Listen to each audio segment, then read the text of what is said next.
আসসালামু আলাইকুম, কি অবস্থা সবার? সো এসএসসি ২৭ এবং এসএসসি ২৮ এর পোলাপান যারা আছো, welcome to chapter analysis final boss.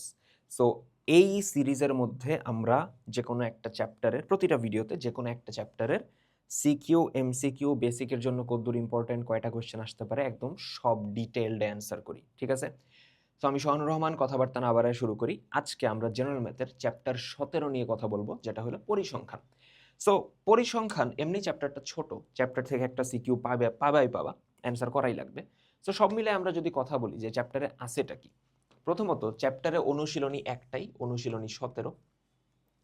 Just ওই একটা অনুশীলনী আছে। অ্যান্ড অনুশীলনীতে ম্যাথ যে কয়টাই থাকুক না কেন, সার্টেন কয়েকটা টাইপ করতে পারলেই কাজ শেষ। সো সিকিউ টপিক কি কি আছে? গড়, মধ্যক, প্রচুরক। এখান থেকে তুমি একটা ৪ মার্কের কোয়েশ্চেন পাবাই পাবা। গড় বলতে সংক্ষিপ্ত পদ্ধতিতে গড়, মধ্যক আর প্রচুরক, এই তিনটা সূত্র, এই তিনটার ম্যাথ ভালো মতো করে গেলে সুন্দর মতো তুমি একটা কোয়েশ্চেন, মানে ৪ মার্কের একটা কোয়েশ্চেন পাবা।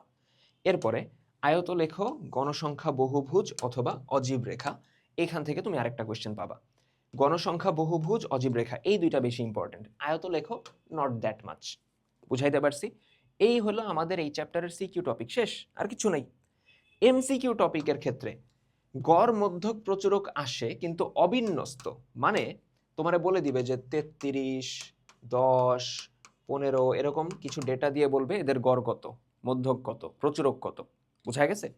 এই বাদে চ্যাপ্টারের শুরুতে একটা জিনিস লেখা আছে, কেন্দ্রীয় প্রবণতা। উপাত্তসমূহের কেন্দ্রীয় মানের দিকে ধাবিত হওয়ার যে প্রবণতা, সেটারে আমরা কি বলি? সেন্ট্রাল টেন্ডেন্সি অথবা কেন্দ্রীয় প্রবণতা। কেন্দ্রীয় প্রবণতার পরিমাপ হলো গড়, মধ্যক, প্রচুরক। এই যে বলে দিলাম না, এখান থেকে একটা সিকিউ পেয়ে যাবে। সো গড়, মধ্যক, প্রচুরক যে আমার সেন্ট্রাল টেন্ডেন্সি বা কেন্দ্রীয় প্রবণতা, এটা এইখান থেকে সংজ্ঞা তো তেমন একটা ইম্পর্টেন্ট না, বাট কেন্দ্রীয় প্রবণতার পরিমাপ কয়টা, এই টাইপের কোয়েশ্চেন এমসিকিউতে আসে। বুঝাইতে পারছি? চ্যাপ্টারটা বেসিকের জন্য কত ইম্পর্টেন্ট? নট দ্যাট মাচ, মোটামুটি। এরকম একটা চ্যাপ্টার ইন্টারমিডিয়েটেও থাকে পরিসংখ্যানের। আর কেউ যদি হায়ার লেভেলে পরিসংখ্যান নিয়ে পড়তে চায়, তখন তার জন্য এটা ইম্পর্টেন্ট, বেসিকের জন্য।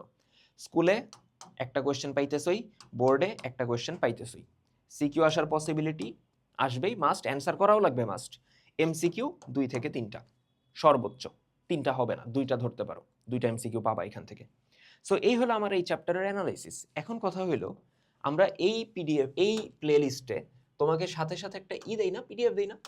এই যে এটা হলো আমার পিডিএফ, চ্যাপ্টার ১৭ পিডিএফ। পিডিএফটার একদম শুরুতে তোমার হিট ম্যাপ দেওয়া আছে, যে কোন জায়গা থেকে কোন বোর্ডে কতবার কোয়েশ্চেন আসছে, প্রথম কথা। সেকেন্ডলি, তোমার জন্য এখানে সিকিউ সাজায় দেওয়া আছে। প্রথমে ওই গাণিতিক সূত্র সব একসাথে করে দেওয়া আছে, যেন তোমার একবার রিভিশন দিতে সহজ হয়।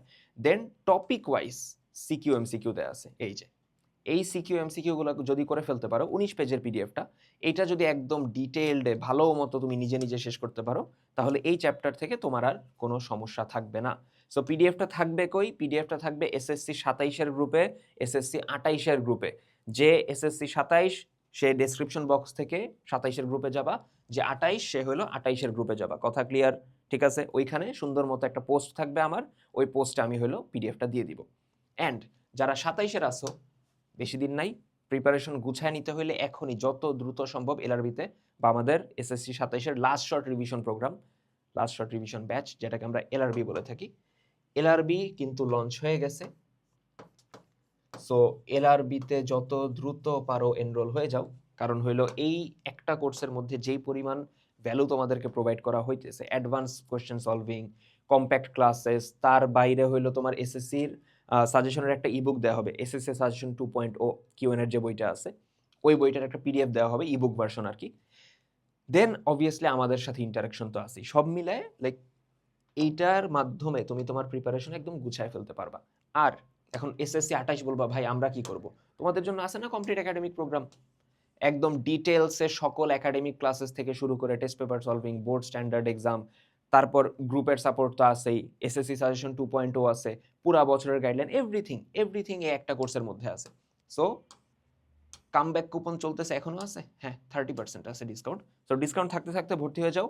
আর নেক্সট অ্যানালাইসিস সিরিজের ভিডিওতে দেখা হবে। তার আগ পর্যন্ত পড়াশোনা করতে থাকি। আল্লাহ হাফেজ।